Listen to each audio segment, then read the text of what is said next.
Eu sempre acreditei que casamento era para a vida toda, que amor e respeito andavam de mãos dadas e que sinceridade era o mínimo que um homem devia oferecer para a mulher que dorme ao lado dele. Mas nada, absolutamente nada, me preparou para o dia em que eu entrei pela primeira vez na casa dos meus sogros e encontrei ali dentro a prova viva de que o meu marido tinha uma segunda família. Antes de abrir meu coração e contar tudo o que aconteceu, eu queria te pedir uma coisa do fundo, da alma.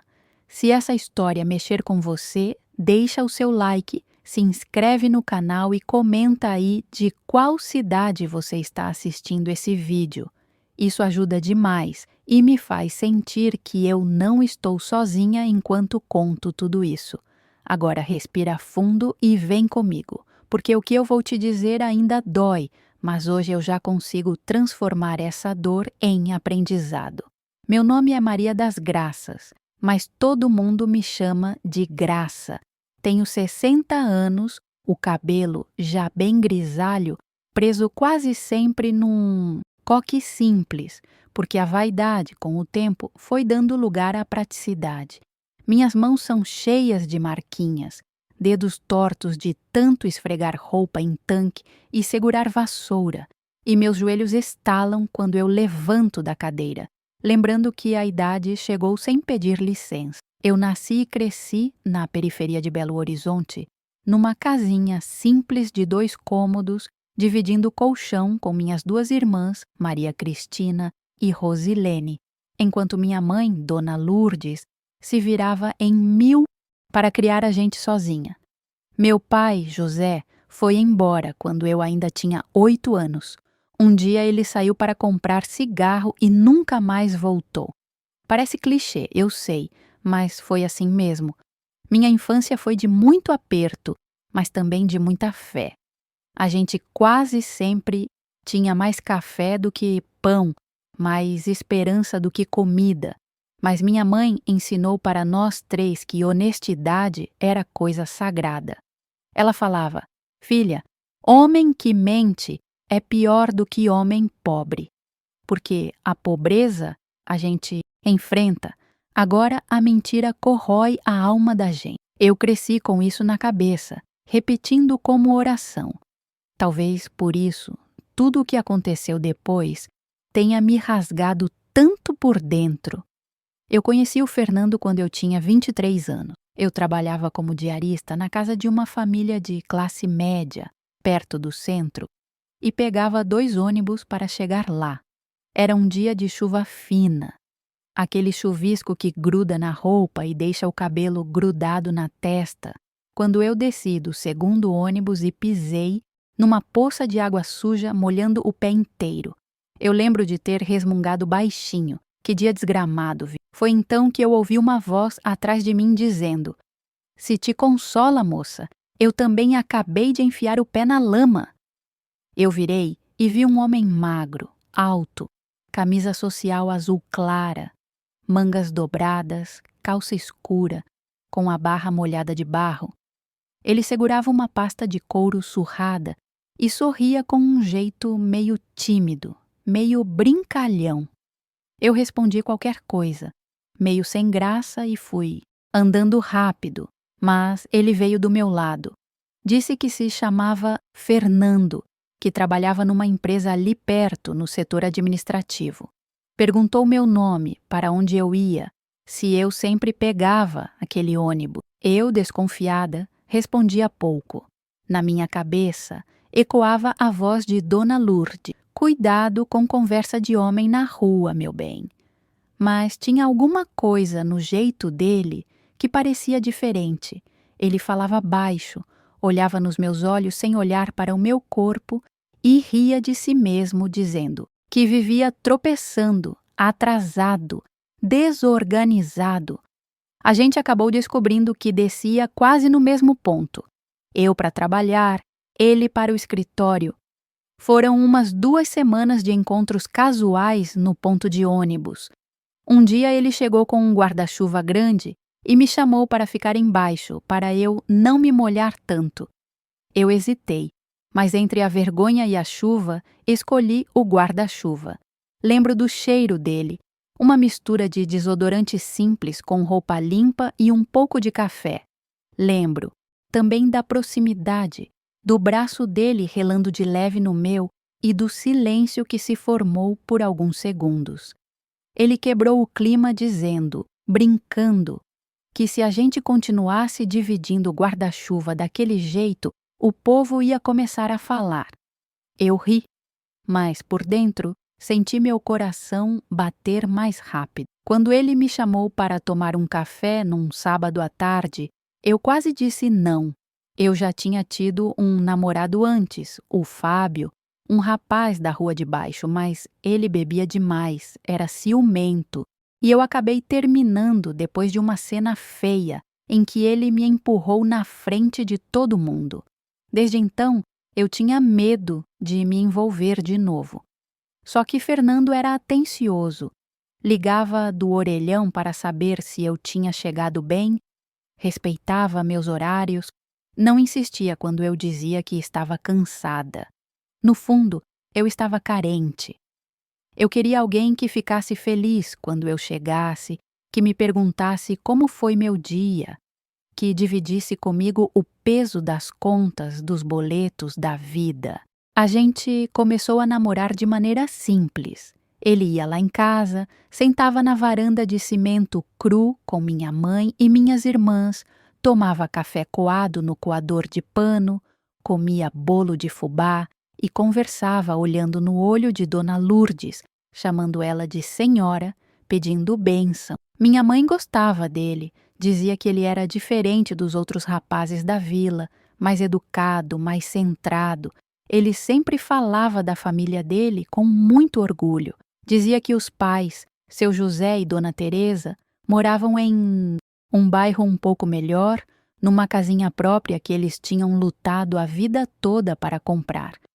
Contava que o pai era rígido, mas honesto, e que a mãe era uma mulher de fé, que vivia na igreja, fazendo quermesse, ajudando quem precisava.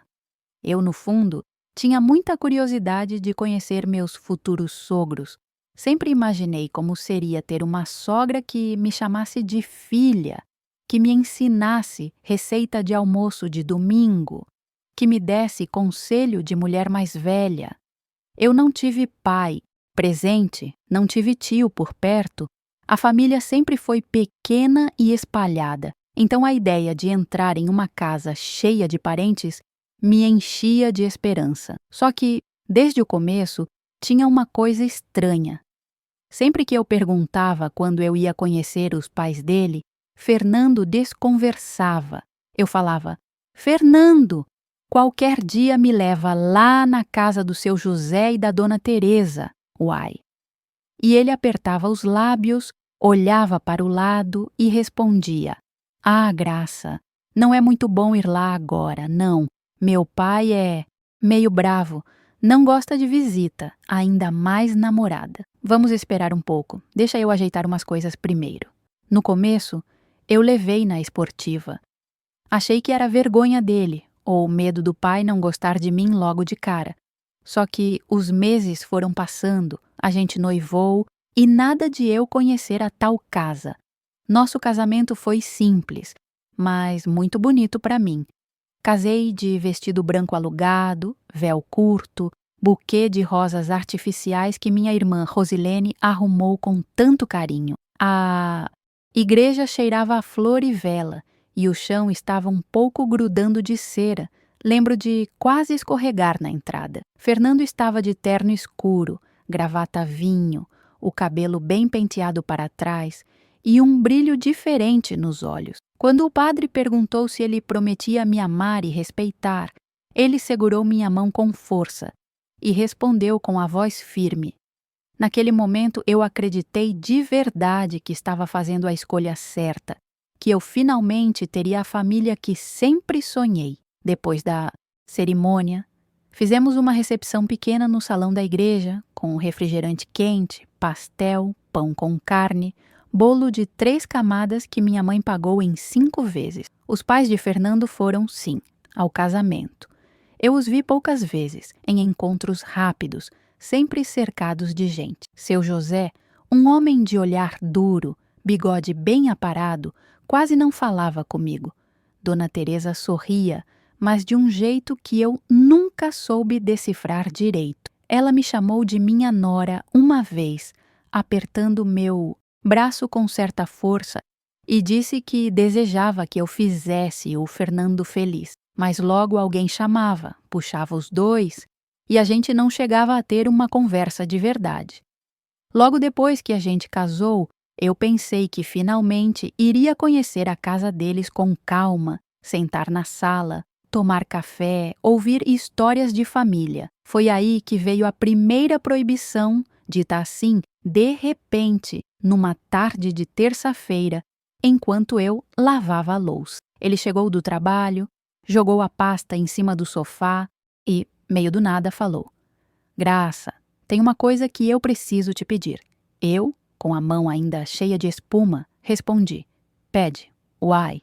Ele respirou fundo, olhou para mim com um ar sério que eu não estava acostumada a ver e disse: Eu não quero que você vá na casa dos meus pais sozinha. Nunca. Se for para ir, eu vou junto e, mesmo assim, só quando eu achar que é necessário. Na hora, eu achei estranho. O prato quase escorregou da minha mão. Perguntei o motivo, tentando não soar ofendida, mas por que, Fernando? Aconteceu alguma coisa? Seus pais não gostam de mim? Ele coçou a nuca, evitou meu olhar, andou até a janela como se procurasse uma resposta no céu e então falou: Não é isso não. É que meu pai é esquisito, Graça. Muito fechado. Ele não gosta que ninguém apareça lá de surpresa. Eles têm uma vida muito deles, muito certinha. E eu não quero te colocar em situação constrangedora. Confia em mim, é melhor assim. Eu fiquei com aquilo martelando na cabeça. Ao mesmo tempo, ele era carinhoso comigo, me ajudava em casa quando chegava mais cedo, fazia questão de pagar as contas em dia, não sumia, não chegava bêbado, não me xingava. A gente teve nossa primeira filha, a Ana Cristina, 2 anos depois do casamento. Eu lembro do cheiro de álcool do hospital, do frio do quarto, do barulho dos passos no corredor e da mão dele segurando a minha com força enquanto eu gritava de dor. Quando a enfermeira colocou aquela coisinha enrugada e chorona no meu colo, eu olhei para ele e vi lágrimas nos olhos de Fernando.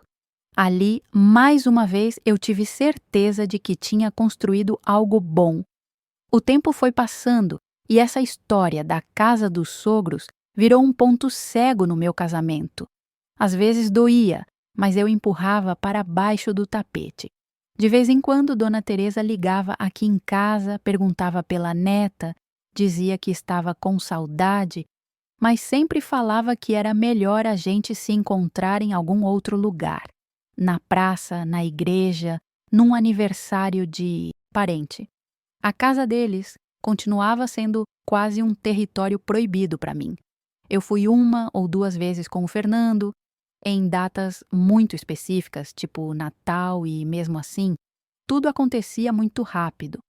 A gente chegava, ficava na sala, comia uma coisa ou outra, conversava pouco, e logo ele dizia: Vamos indo, Graça. Amanhã acordo cedo.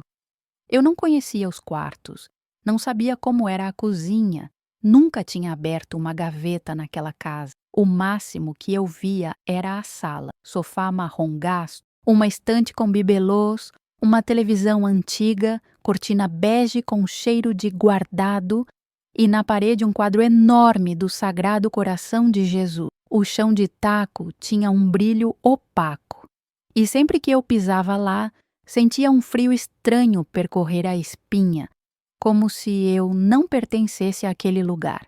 Ainda assim, eu seguia minha vida. Trabalhava como diarista em 2 casas fixas, uma na segunda e quarta, outra na terça e quinta. Na sexta, eu pegava algum bico que aparecesse. Nos outros dias, cuidava da Ana Cristina, da casa, do Fernando. A gente brigava por coisa pequena, como todo casal, toalha molhada em cima da cama, cansaço, falta de dinheiro, uma palavra atravessada. Mas, no geral, eu achava que tinha um casamento normal. A mentira só funciona porque, por fora, a vida parece certa. Eu era muito ingênua em algumas coisas.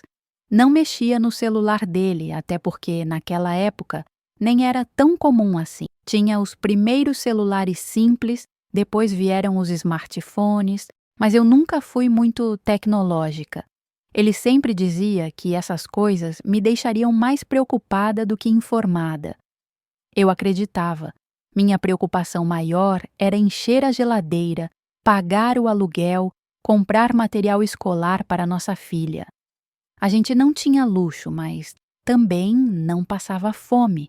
De vez em quando, no fim de semana, ele comprava um frango assado na padaria da esquina e aquele cheiro de tempero forte tomava a cozinha inteira, misturado com o barulhinho da televisão, onde eu assistia novela enquanto arrumava a mesa. Ao longo dos anos, algumas coisinhas foram se acumulando, mas eu ainda não via como sinais. A verdade é que, quando a gente ama e quer que dê certo, a gente escolhe o que quer enxergar. Mas hoje eu consigo lembrar do tom da voz dele sempre que o assunto era a casa dos pais. Mudava. Ficava mais ríspido, mais fechado. Se eu insistia um pouco, ele se irritava, falava alto, batia a porta do armário. Um dia, eu perguntei de novo se não dava para a gente passar um domingo lá, levar Ana para brincar, já que a menina vivia perguntando pelos avós. Ele respondeu seco: Graça, eu já falei que não. Você não entende as coisas? Minha família não é fácil. Você não sabe de nada. Então não me cobra, não. Naquele dia, eu fui para o banheiro, fechei a porta e chorei baixinho, sentada na tampa do vaso. O azulejo frio encostando nas minhas costas, o barulho distante da televisão na sala e o gosto salgado da lágrima descendo pela boca. Eu me perguntava o que tinha de errado comigo. Será que eu era desajeitada demais? Simples demais? Será que eles tinham vergonha de mim? Em vez de desconfiar dele, eu comecei a duvidar de mim mesma. E é assim que, devagarinho, a gente vai se diminuindo para caber na mentira dos outros. Foi só muitos anos depois, já com quase tudo desmoronando por dentro de mim, que eu criei coragem de enfrentar aquele limite que ele tinha imposto desde o começo. E foi exatamente nesse dia, num fim de tarde qualquer, com ele no trabalho, que eu decidi ir, por conta própria, até a casa dos meus sogros. Eu ainda não sabia, mas estava caminhando direto para a maior ferida da minha vida. Naquela manhã de quinta-feira, eu acordei com um aperto no peito que já vinha me acompanhando faz tempo. Fernando tinha saído cedo para o trabalho, como sempre, dando um beijo rápido na minha testa, falando que voltava só no fim da tarde. Ana Cristina já estava na escola e a casa ficou naquele silêncio pesado que parece amplificar cada pensamento ruim. Eu fiquei ali, sentada na beirada da cama, olhando para o guarda-roupa velho de madeira escura, ouvindo o barulho distante de caminhão passando na rua, e uma voz dentro de mim começou a gritar mais alto do que o medo. Vai lá, Graça, vai ver com seus próprios olhos o que esse homem tanto esconde. Eu tinha o endereço decorado de tanto ouvir ele falar ao telefone, de tanto ver escrito em cartão de Natal, de tanto repetir mentalmente, quando alguém perguntava onde moravam meus sogros. Rua das Acácias, número 487, um bairro que eu conhecia de passar de ônibus, mas nunca tinha entrado de verdade.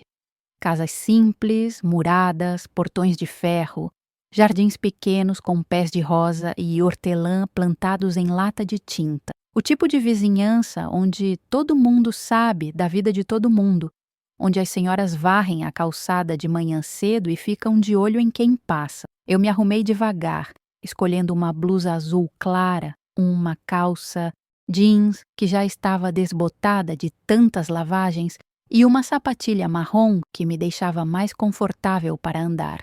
Passei um batom clarinho, mais para dar cor no rosto pálido do que por vaidade.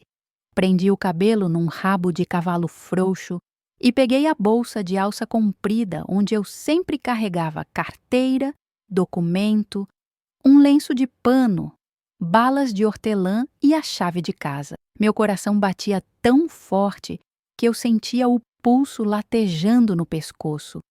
Antes de sair, eu me benzi na frente do quadro de Nossa Senhora que fica pendurado perto da porta da cozinha sussurrando: "Me protege, mãe, me dá força." O ônibus demorou uns 20 minutos para passar. Eu fiquei ali no ponto, debaixo daquela marquise suja de pichação e propaganda rasgada, vendo gente subir e descer, ouvindo barulho de moto acelerando, de cachorro latindo lá longe, de música tocando em algum carro parado no farol. Quando o ônibus finalmente chegou, eu subi pelos degraus gastos, passei a carteirinha no leitor, que apitou, e fui sentar lá no fundo, perto da janela. O banco de plástico duro estava quente do sol e o cheiro de óleo diesel misturado com perfume barato de alguém que tinha acabado de descer me deu um leve enjoo. Eu encostei a testa no vidro embaçado, sentindo a vibração do motor percorrer meu corpo inteiro enquanto via a cidade passar. Padaria, farmácia, loja de roupa, beco escuro, muro pichado, criança correndo atrás de pipa. Desci 2 paradas antes, porque eu queria caminhar um pouco, respirar, talvez até voltar atrás.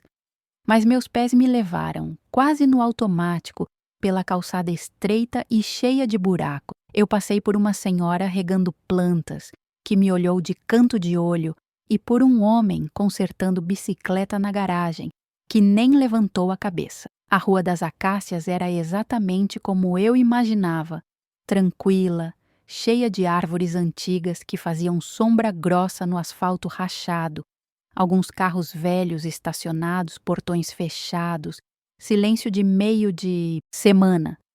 Quando eu vi a placa com o número 487, meu estômago revirou. A casa era simples, pintada de bege claro, com uma grade verde na frente, um portão de ferro que rangia e uma jabuticabeira enorme no quintal, cheia de frutos escuros pendurados nos galhos baixos. Eu parei ali na calçada, olhando para aquela casa que deveria ser familiar, mas que sempre foi estranha para mim.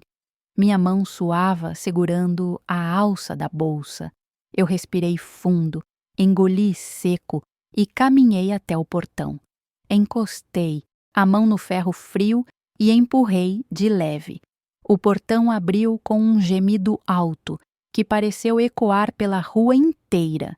Eu esperei, parada ali, no meio do caminho de cimento que levava até a porta da frente, esperando que alguém aparecesse. Nada. Só o barulho de passarinho no telhado e o vento balançando as folhas da jabuticabeira. Fui andando devagar até a porta, que era de madeira escura, com uma janelinha de vidro fosco no meio, coberta por uma cortininha branca por dentro. Eu bati 3 vezes, batidas leves, quase tímidas. Nada. Esperei mais um pouco, o coração batendo tão rápido que eu achei que ia desmaiar ali mesmo. Bati de novo, dessa vez um pouco mais forte. Foi quando eu ouvi passos vindo de dentro, passos apressados, leves como de criança correndo. E então a porta se abriu. Uma menina de uns 7, 8 anos estava ali na minha frente, cabelo castanho claro, ondulado, preso em 2 Marias Chiquinhas com um laço rosa, olhos castanhos grandes e brilhantes, pele clara com uma pintinha no queixo. Ela usava um vestidinho florido, azul e branco, e estava descalça. Me olhou com aquela curiosidade inocente de criança, a cabeça levemente inclinada para o lado, e perguntou com voz fininha: "A senhora quer falar com quem?" Eu fiquei muda. Não esperava uma criança. Pensei que ia encontrar Dona Teresa ou seu José ou até a casa vazia. Mas uma menina? Forcei um sorriso e respondi, a voz meio embargada. Oi, meu amor, eu vim falar com a Dona Teresa. Ela... está?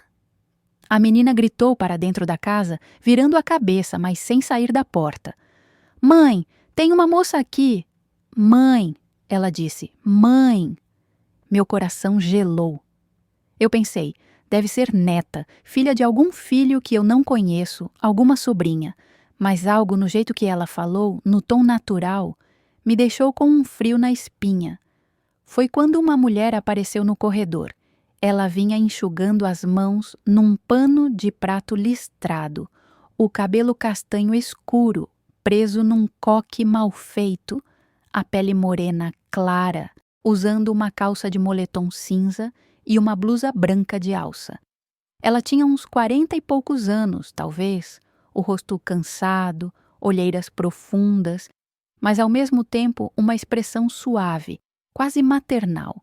Quando ela me viu ali, parada na porta, seu rosto mudou completamente. Os olhos arregalaram, a boca entreabriu e ela ficou pálida, como se tivesse visto um fantasma. Ela sussurrou, mais para si mesma do que para mim. Meu Deus do céu! E então falou mais alto, a voz trêmula. A senhora é... quem eu acho que é? Eu não conseguia falar. Só balancei a cabeça devagar, confusa, tentando entender o que estava acontecendo. A mulher se aproximou, colocou a mão no ombro da menina e disse num tom firme, mas gentil: Vai lá para dentro, meu amor. Vai brincar no quarto. A menina obedeceu sem questionar, jogando um último olhar curioso para mim antes de sumir pelo corredor. A mulher então se virou para mim, cruzou os braços como se estivesse se protegendo de alguma coisa e perguntou, a voz baixa mas direta: A senhora é a Graça, não é? A esposa do Fernando. Eu senti o chão desaparecer debaixo dos meus pés. Como ela sabia meu nome? Por que ela estava naquela casa? E por que aquela menina a chamou de mãe? Minha voz saiu fraca, quase inaudível. Sou. E a senhora é... Ela fechou os olhos por um segundo como se estivesse juntando força e então respondeu, olhando direto nos meus olhos. Eu sou a Marlene. E essa menina que você viu é a Júlia, filha do Fernando. Nossa, filha, o mundo parou. Eu juro que eu ouvi o silêncio, senti o ar sumir dos meus pulmões, vi tudo ao meu redor ficando embaçado, distante. As palavras dela ecoavam na minha cabeça como um sino rachado. Filha do Fernando. Nossa filha. Eu me apoiei no batente da porta porque minhas pernas não me seguravam mais. A voz dela continuou, agora mais apressada, nervosa, quase implorando. Eu não sabia que você ia vir aqui. Ele nunca deixou. Ele sempre disse que a gente tinha que ficar separada, que você não podia saber que era melhor assim. Eu achei que ia ser para sempre assim, separado. Cada um no seu canto.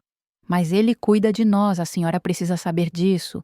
Ele cuida da Júlia, ele vem aqui quase todo dia, ele... Eu não aguentei. Falei por cima dela, a voz saindo num grito que nem parecia minha. Quase todo dia. Ele vem aqui quase todo dia. E eu achando que ele estava trabalhando, que ele estava cansado, que ele estava... Meu Deus, ele estava aqui, com vocês, com outra família. Marlene abaixou a cabeça. Lágrimas escorreram pelo rosto dela, pingando no chão de cimento da varanda. Ela falou, a voz engasgada. Eu não queria que fosse assim. Eu me apaixonei por ele antes de saber que ele era casado. Quando descobri, já era tarde. Eu já estava grávida. Ele me pediu para não contar para ninguém, disse que ia resolver, que ia cuidar de tudo, que a gente ia ter uma vida boa, mesmo sendo escondida. E eu aceitei, porque eu amava ele e porque eu achei que, pelo menos, minha filha ia ter um pai. Eu segurei na grade da varanda, sentindo o ferro gelado queimando na palma da minha mão. Perguntei, cada palavra doendo na garganta. E os pais dele? Seu José, Dona Teresa, eles sabem. Marlene levantou o rosto, limpou as lágrimas com as costas da mão e respondeu: eles moram aqui do lado, na casa ao lado. Essa casa aqui é deles também. Eles sabem de tudo desde o começo. Foi seu José que deu essa casa para o Fernando me colocar aqui. Dona Teresa cuida da Júlia quando eu preciso trabalhar. A gente é tudo família aqui. Só você que nunca soube. Eu quis gritar, quis quebrar tudo, quis morrer ali mesmo. Meus sogros sabiam desde sempre. Por isso nunca me deixaram entrar. Por isso as visitas eram sempre rápidas, controladas, longe daquela casa, porque do outro lado do muro, literalmente a alguns metros de distância, estava a outra vida do meu marido, a outra mulher, a outra filha. Foi nesse momento que eu ouvi uma voz de homem vindo de dentro da casa, uma voz que eu conhecia melhor do que a minha própria, Fernando. Ele estava lá dentro. Marlene arregalou os olhos, assustada, e sussurrou: ele veio mais cedo hoje. Ele não deveria estar aqui agora. A senhora precisa ir embora. Por favor, ele não pode saber que você veio. Mas eu não conseguia me mexer. Meu corpo estava travado, minhas pernas pesadas como chumbo. E então ele apareceu no corredor, vindo da cozinha, segurando uma xícara de café, vestindo a mesma roupa que tinha saído de casa de manhã. Quando ele me viu ali, parada na porta, o rosto dele perdeu toda a cor. A xícara escorregou da mão dele e se espatifou no chão. O barulho de louça quebrando misturado com o café escuro se espalhando pelo piso. Ele não disse nada. Eu também não. A gente ficou ali, os dois parados, nos olhando através daquela distância curta que parecia um abismo.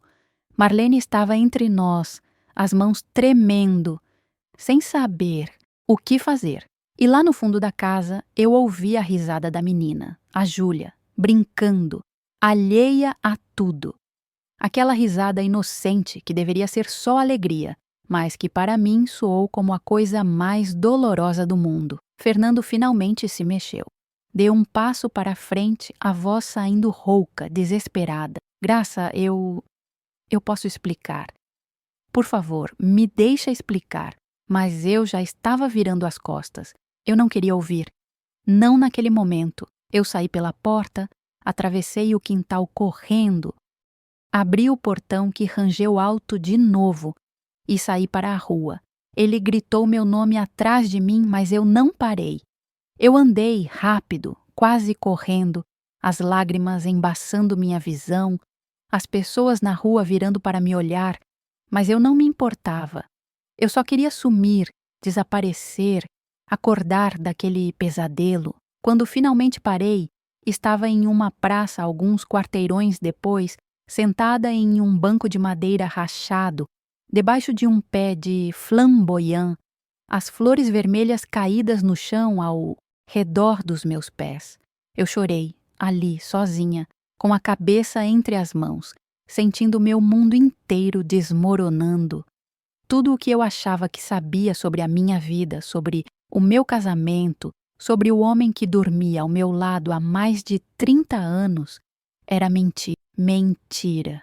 E eu tinha sido a única idiota que não sabia. Eu não sei quanto tempo fiquei sentada naquele banco. O sol foi descendo, a sombra da árvore mudou de lugar e eu continuei ali, olhando para o chão coberto de pétalas vermelhas, sentindo um vazio tão grande dentro de mim que parecia que alguém tinha arrancado meus órgãos com as mãos. Meu celular tocou várias vezes dentro da bolsa.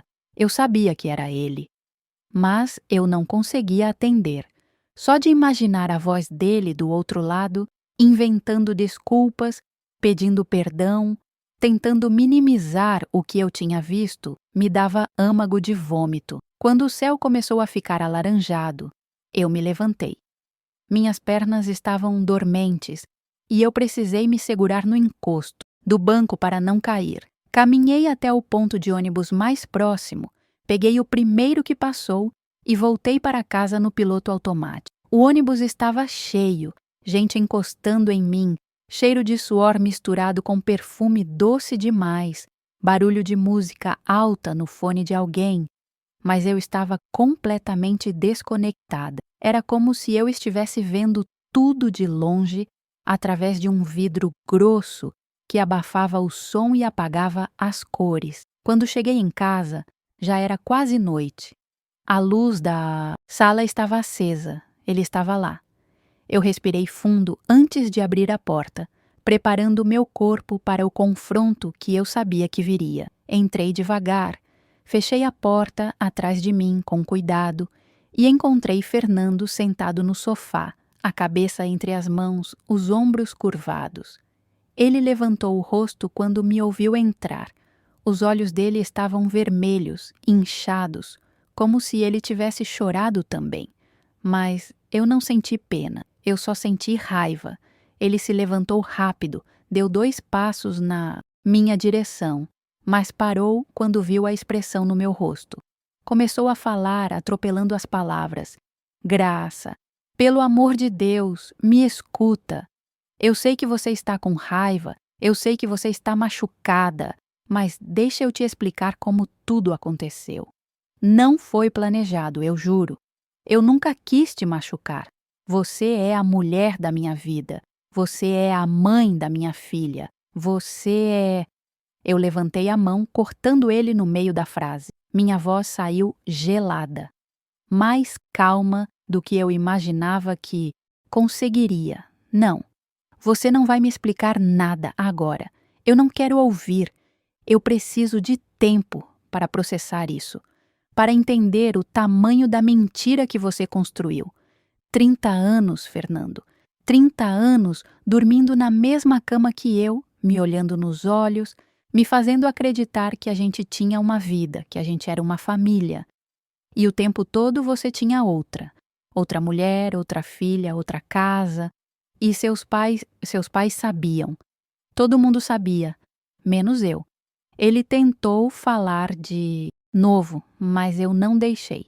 Peguei minha bolsa que tinha deixado cair no chão e fui direto para o quarto. Tranquei a porta. Ouvi ele do outro lado batendo de leve, chamando meu nome, implorando para eu abrir.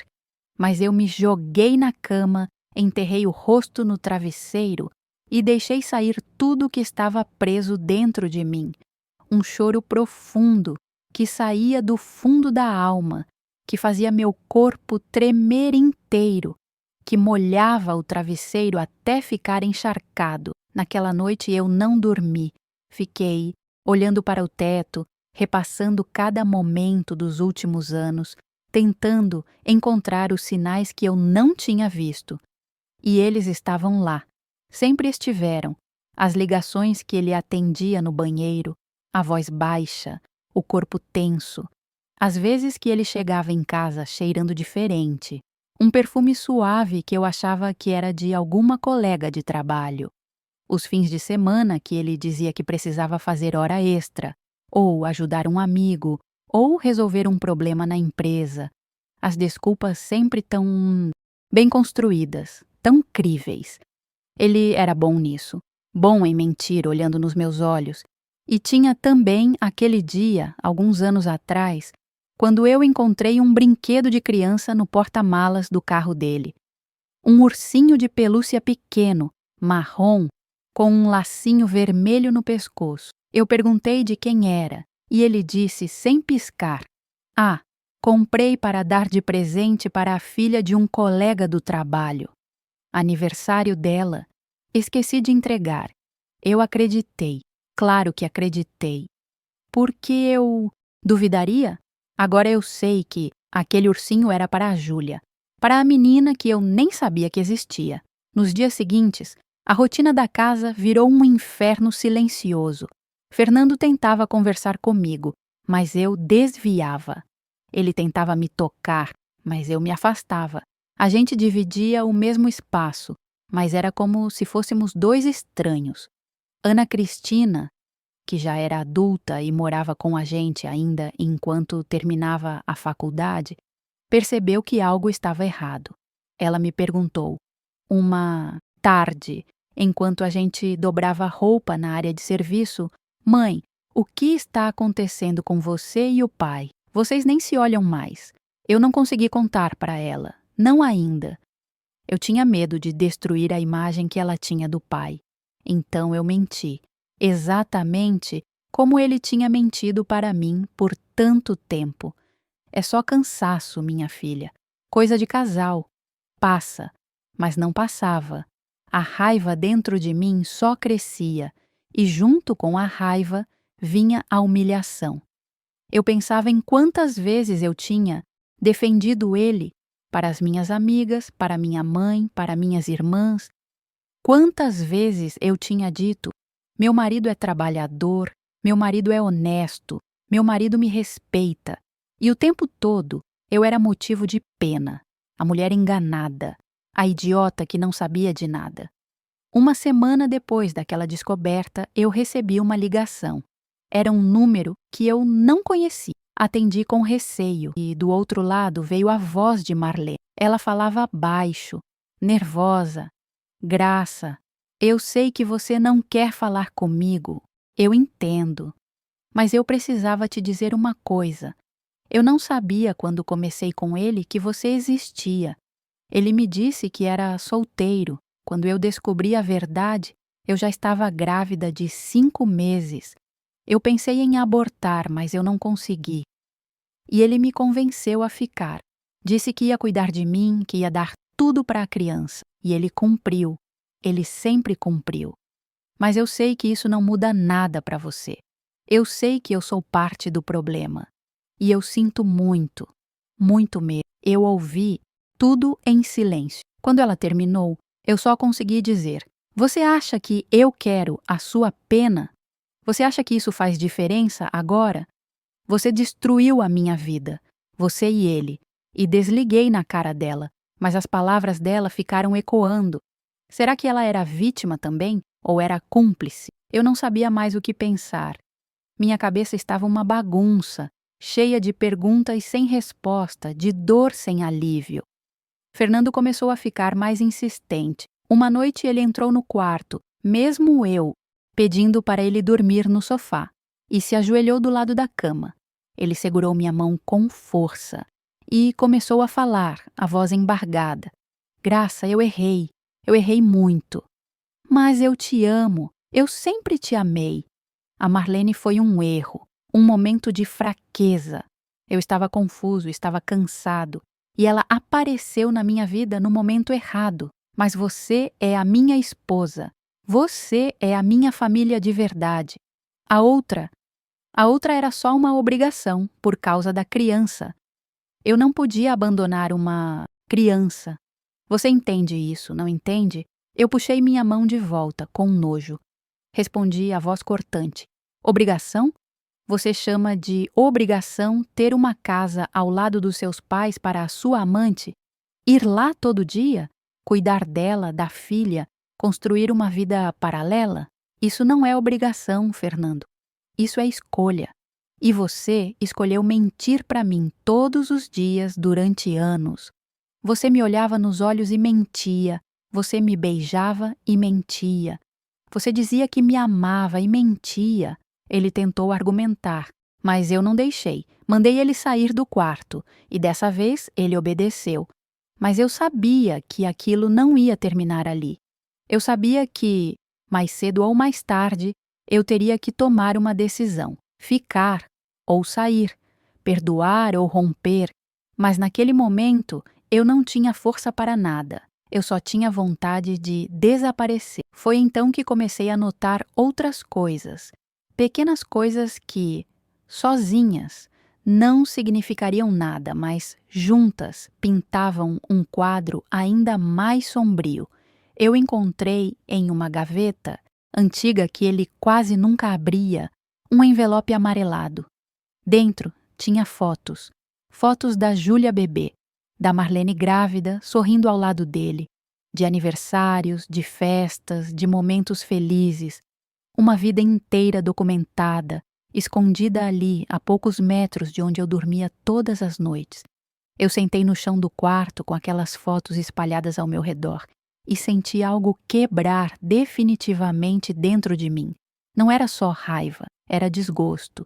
Desgosto de mim mesma por ter sido tão cega, desgosto dele por ter sido tão cruel, desgosto do mundo por permitir que isso acontecesse. Naquela mesma semana, eu fui até a casa da minha irmã, a Rosilene. Ela morava em um apartamento pequeno, com o marido e 2 filhos, mas sempre tinha espaço para mim.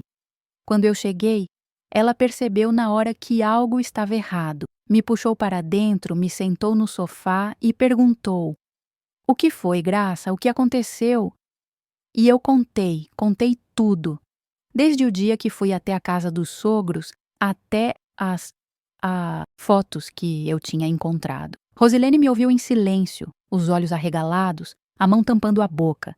Quando eu terminei, ela me abraçou forte e disse, a voz cheia de raiva: "Esse desgraçado, esse filho da mãe. Você não merece isso, Graça. Você nunca mereceu. E você sabe o que você tem que fazer, né?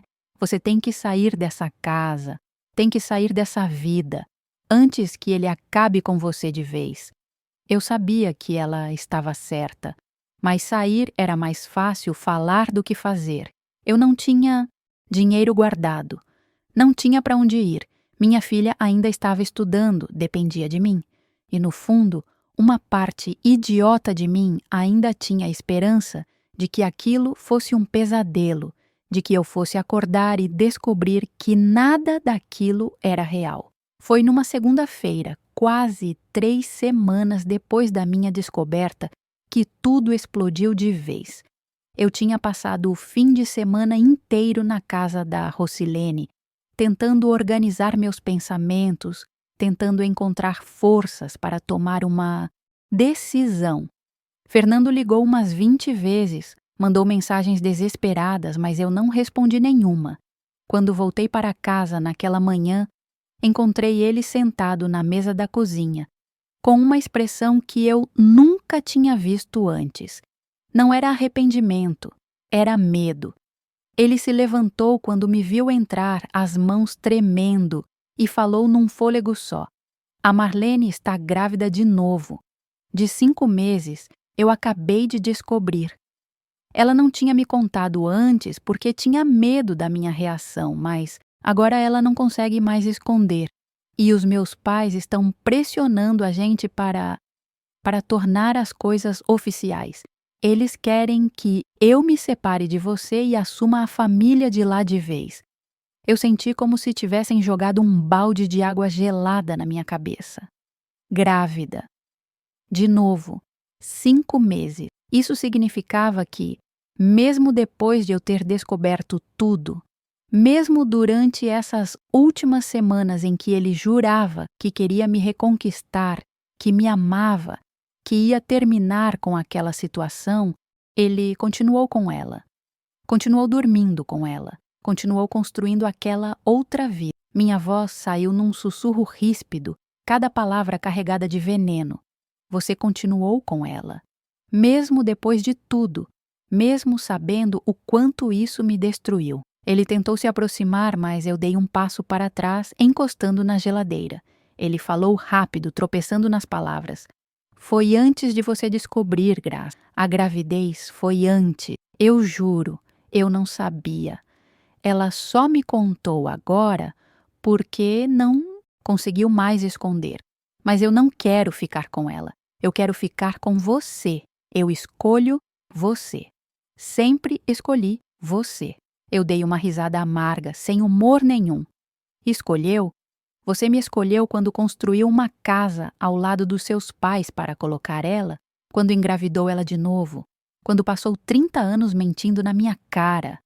"Que escolha é essa, Fernando?" Ele abaixou a cabeça, incapaz de responder. E foi nesse silêncio pesado que eu ouvi a campainha tocar. A gente se olhou, ele com pavor nos olhos como se soubesse quem estava do outro lado. Eu fui até a porta e abri. Era Dona Teresa.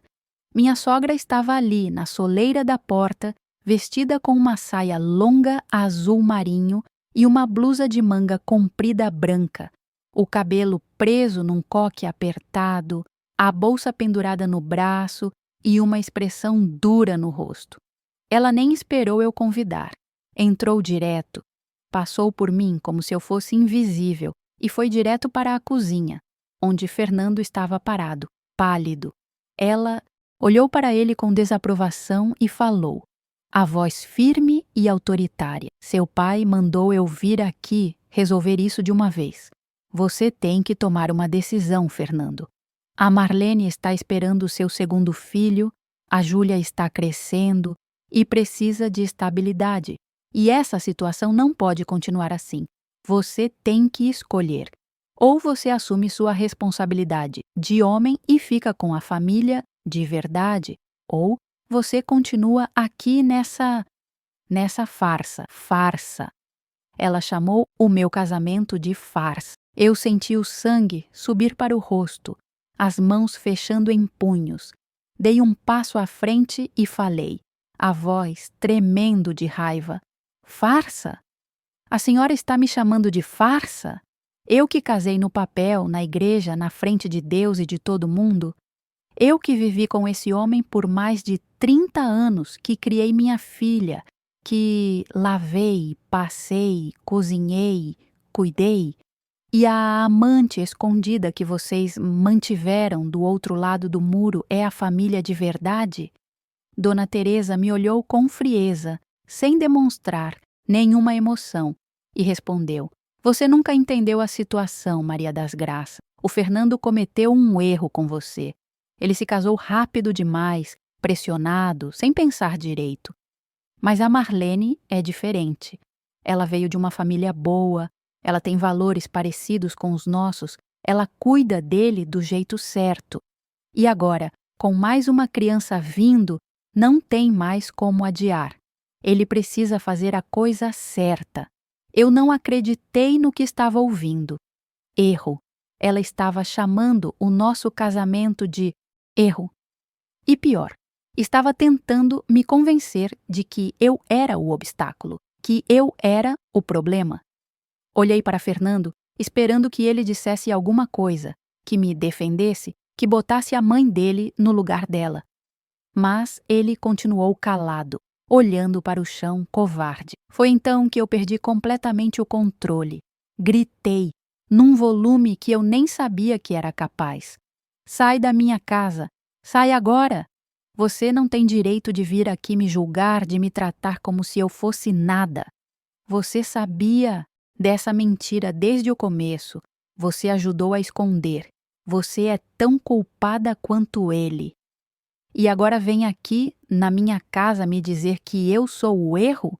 Sai daqui! Dona Teresa ficou em choque por um instante.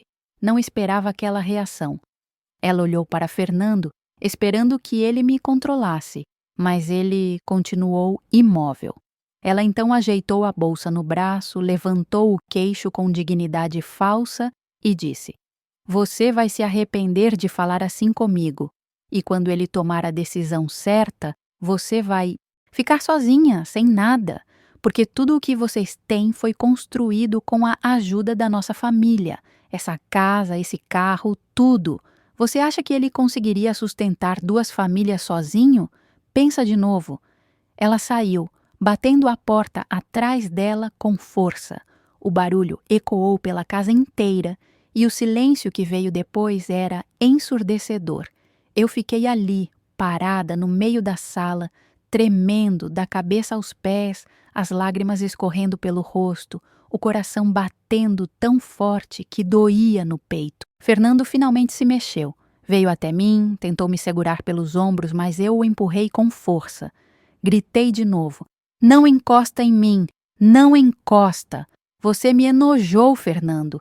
Você e sua família inteira me enojaram. Vocês são podres, podres por dentro.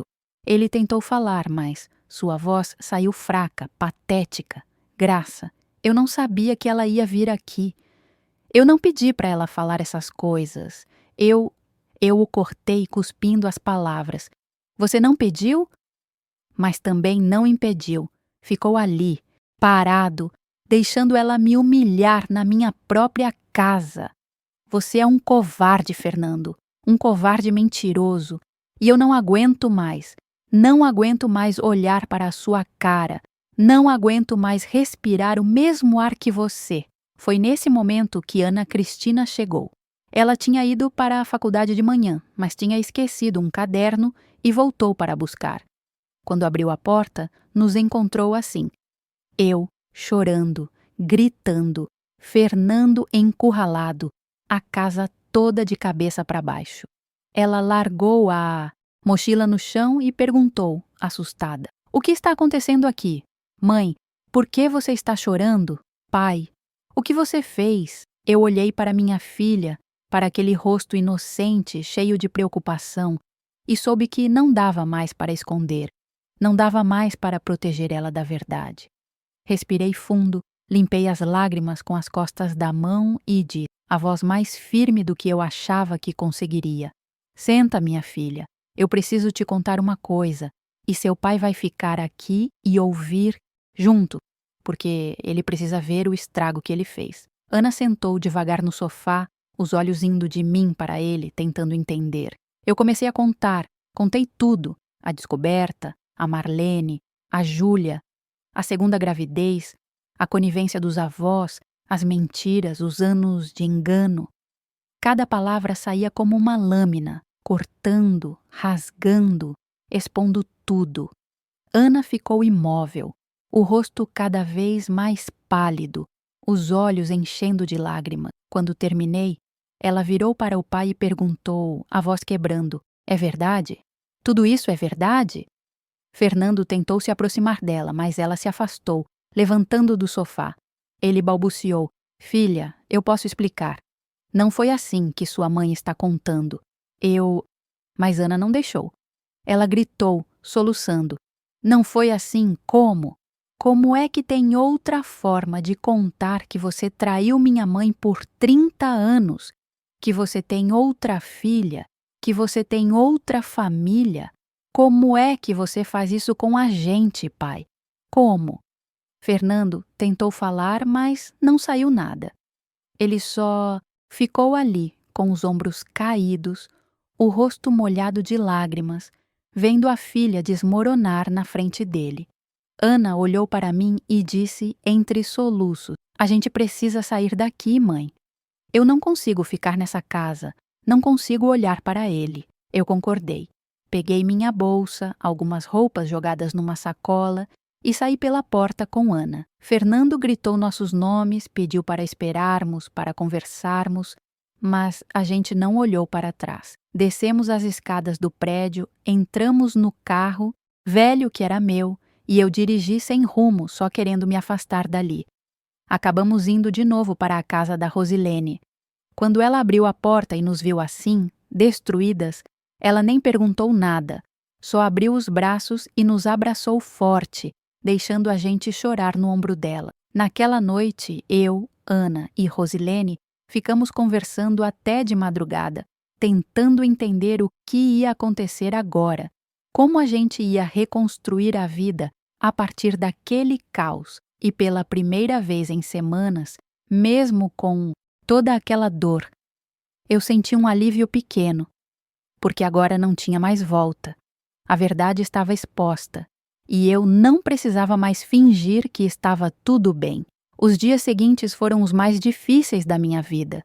Eu e Ana ficamos na casa da Rosilene por quase um mês, dormindo no sofá da sala, dividindo o banheiro com a família dela, tentando reorganizar a cabeça e o coração. Minha irmã foi um anjo durante aquele período. Ela cuidou da gente, fez comida, ouviu meus desabafos de madrugada, segurou minha mão quando eu achava que não ia aguentar mais um dia. Mas eu sabia que não podia ficar ali para sempre. Eu precisava tomar uma decisão, reconstruir minha vida, encontrar um caminho. Fernando ligava todo dia, várias vezes. Deixava mensagens longas, chorando, pedindo perdão, dizendo que ia terminar tudo com Marlene, que ia largar aquela casa, que ia fazer qualquer coisa para me ter de volta. Mas as palavras dele já não significavam mais nada para mim. Eram vazias, ocas, falsas. Eu tinha aprendido, da forma mais dolorosa possível, que promessas dele não valiam nada. Depois de algumas semanas, eu bloqueei o número dele.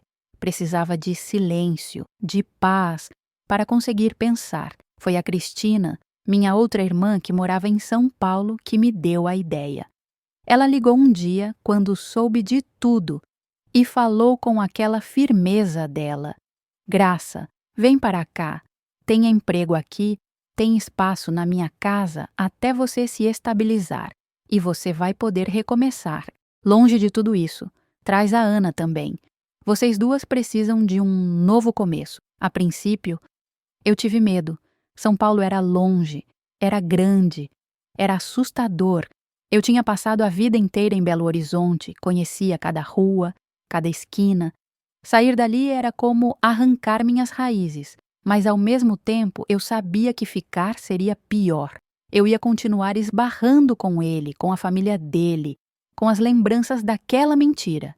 Então, depois de muito pensar, conversar com Ana, chorar mais, algumas noites eu tomei a decisão. A gente ia. Antes de ir embora, eu precisava resolver as coisas legais. Procurei uma advogada, a doutora Helena, uma mulher de uns 50 anos, cabelo curtinho, óculos de armação vermelha, que falava firme, mas com gentileza. Contei tudo para ela, mostrei fotos, mensagens, provas da traição, da segunda família. Ela me ouviu com atenção e disse: "Você tem um caso forte, Maria das Graças. Bigamia informal, abandono afetivo, tudo isso conta. Você tem direito a uma boa parte dos bens, a pensão alimentícia se precisar, e ele vai ter que arcar com as consequências. Mas você precisa estar preparada, porque vai ser um processo longo e doloroso. Ele vai tentar negociar, vai usar os pais dele para pressionar, vai fazer de tudo para pagar menos. Você está disposta a lutar?" Eu olhei nos olhos dela e respondi, com uma certeza que eu não sabia que tinha dentro de mim: "Estou. Eu vou lutar. Não pelo dinheiro, mas porque eu mereço justiça. Eu mereço ser reconhecida como a esposa que fui, como a mulher que dedicou a vida inteira para aquele homem. E ele vai ter que responder por tudo." O processo de divórcio começou. As audiências foram horríveis. Eu tinha que sentar na mesma sala que ele, ouvir ele inventar desculpas, ver ele chorando, fazendo o papel de vítima. Dona Teresa e seu José iam junto, sentados atrás dele, me olhando com desprezo. Mas eu não baixava a cabeça. Eu olhava direto para eles com a dignidade que eles tentaram me roubar. A parte mais difícil foi quando a advogada dele tentou alegar que eu tinha abandonado o lar, que eu tinha saído da casa sem motivo e que por isso eu não teria direito a nada. Eu senti o sangue ferver. A doutora Helena rebateu na hora, apresentando todas as provas da traição, dos anos de mentira, da segunda família mantida com dinheiro que deveria ser nosso. O juiz ouviu tudo, analisou os documentos e deu razão para mim. Fernando foi obrigado a dividir os bens, a pagar uma indenização por danos morais e a assumir publicamente a existência das duas famílias. Quando a sentença saiu, eu não senti vitória, só senti um cansaço profundo, porque nenhum dinheiro, nenhuma sentença judicial ia devolver os anos que eu perdi, a confiança que foi destruída, a inocência que eu nunca mais ia ter. Mas pelo menos agora eu tinha um encerramento. Eu tinha uma porta fechada atrás de mim e uma nova aberta na minha frente. Eu e Ana nos mudamos para São Paulo em uma manhã fria de julho. A Cristina nos buscou na rodoviária, com aquele sorriso largo dela, os braços abertos. A cidade era barulhenta, cheia de gente correndo, buzinas, prédios altos que pareciam tocar o céu, mas tinha algo de libertador naquele caos. Ninguém me conhecia ali. Ninguém sabia da minha história. Eu podia ser quem eu quisesse. Consegui um emprego em uma casa de família, cuidando de uma senhora idosa, Dona Olga, uma mulher doce que me tratava com respeito, que conversava comigo, que me via como gente. O salário não era muito, mas era suficiente. Ana conseguiu transferir a faculdade, terminou o curso e hoje trabalha como professora em uma escola municipal. Ela construiu a vida dela, conheceu gente nova e aos poucos foi curando as feridas que o pai deixou. Eu, por outro lado, demorei mais para me recuperar. Teve noites em que eu acordava no meio da madrugada, suando frio, sonhando com aquela casa, com aquela menina de Maria Chiquinha me olhando da porta. Teve dias em que eu não conseguia sair da cama, a depressão me puxando para baixo como uma âncora.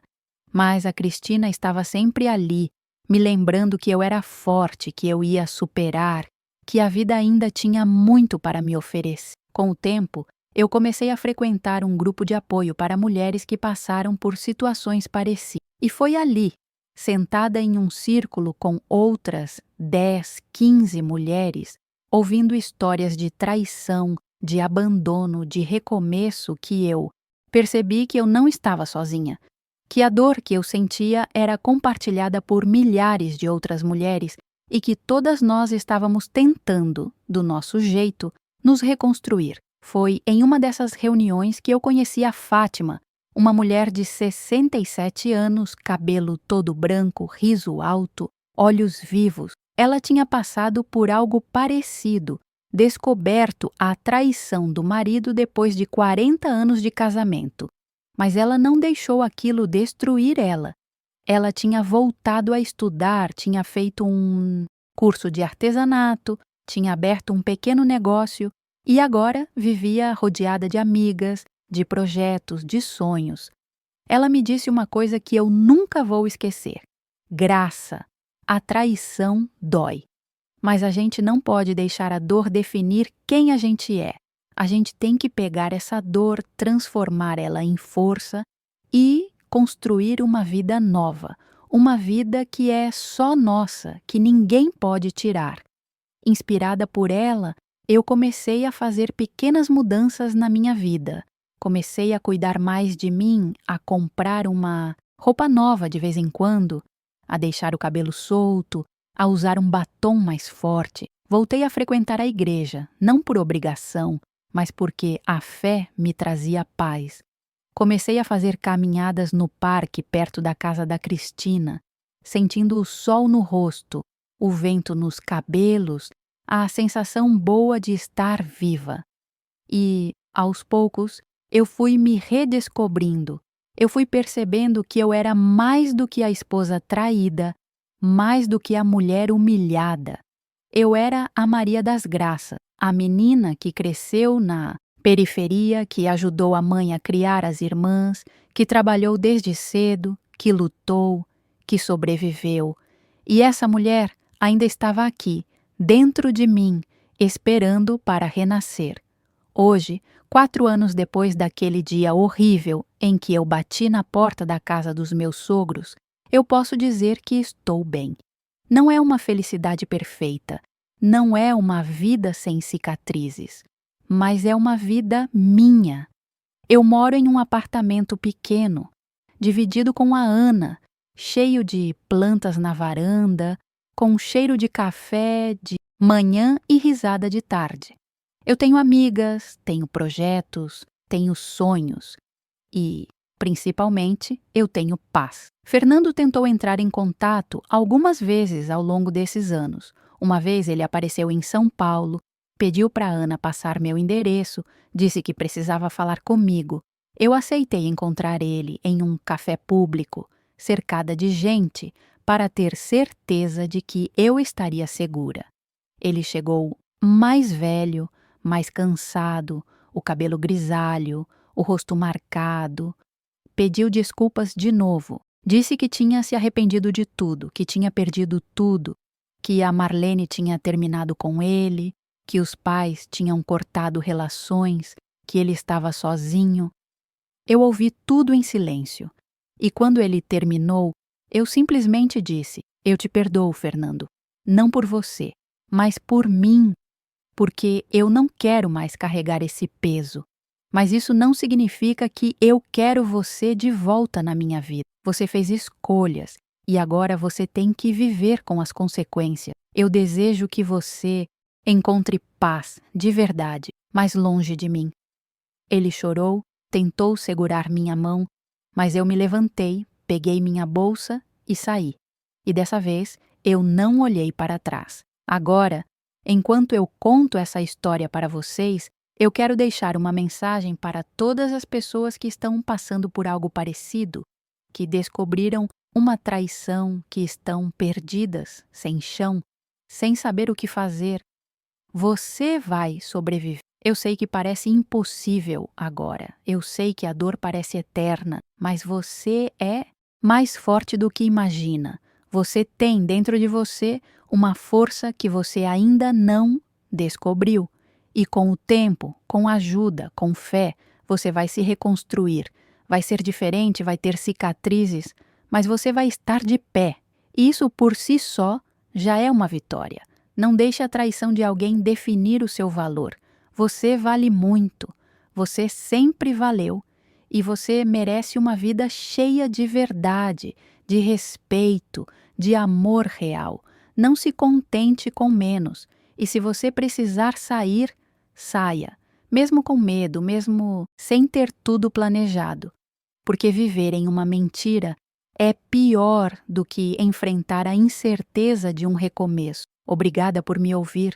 Obrigada por estar aqui comigo nessa jornada. E lembra, você não está sozinha. Nunca esteve.